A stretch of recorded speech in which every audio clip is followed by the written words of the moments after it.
कोई छोटा बड़ा नहीं, ज्ञानवर्धक कहानी। एक छोटे से कस्बे में शंभू शिल्पकार रहता था। वह पहाड़ों से बड़े बड़े पत्थर तोड़कर लाता और उससे आकार देकर मूर्तियां बनाता। इस रोजगार में मेहनत बहुत ज़्यादा थी, आमदनी कम। दिन भर धूप पसीने में काम करते हुए शंभू पत्थर तोड़ता। यह काम उसके पूर्वज भी किया करते थे। शंभू काम करते हुए सोचता है, यह छोटा मोटा काम करने से क्या फ़ायदा। ठीक से 2 वक्त की रोटी भी नसीब नहीं होती। मैं बड़ा आदमी बन जाऊं तो काम भी ज़्यादा नहीं करना होगा और बैठकर आराम से ऐसे मौज करूँगा। एक रोज़ वह ऐसे नेता को देखता है जिसके आगे पीछे हमेशा भीड़ रहती है। उसको हाथ जोड़कर प्रणाम करने वाले सैकड़ों लोग खड़े रहते हैं। शंभू ने नेता बनने की ठान ली। कुछ दिनों में वह नेता बन गया। नेता बनने के बाद जब वह एक रैली कर रहा था, धूप काफ़ी तेज थी। धूप की गर्मी वह सहन नहीं कर पाया और बेहोश होकर वहीं गिर गया। होश आने पर उसने पाया वह बिस्तर पर लेटा हुआ है।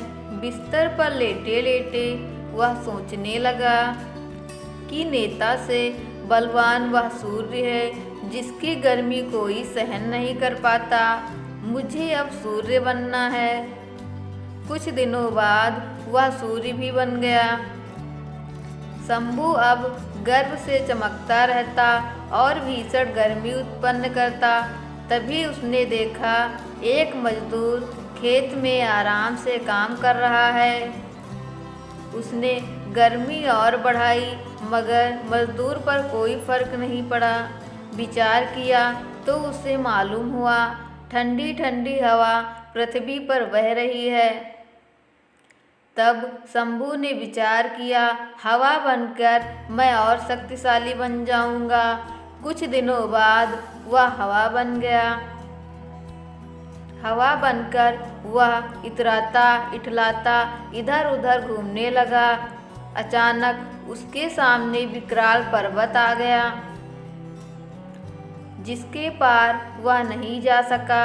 तब उसने सोचा, मैं इससे भी बड़ा पर्वत बनकर रहूँगा। कुछ समय बाद वह विशालकाय पर्वत बन गया। अब उसे अपने आकार और शक्तिशाली होने का घमंड हो गया। कुछ दिनों बाद उसे छेनी हथौड़े की आवाज़ परेशान करने लगी। वह काफ़ी परेशान हो गया। उसकी आवाज़ इतनी कर्कश थी जो उसके शरीर को तोड़े जा रही थी।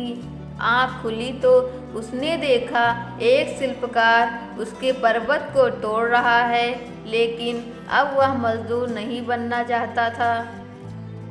वह काफ़ी परेशान था। नींद खुली तो उसने आईने में पाया वह जो विशाल पर्वत को भी तोड़ने का साहस रखता है वह तो स्वयं वही है। मोरल, कोई भी छोटा या बड़ा नहीं होता है।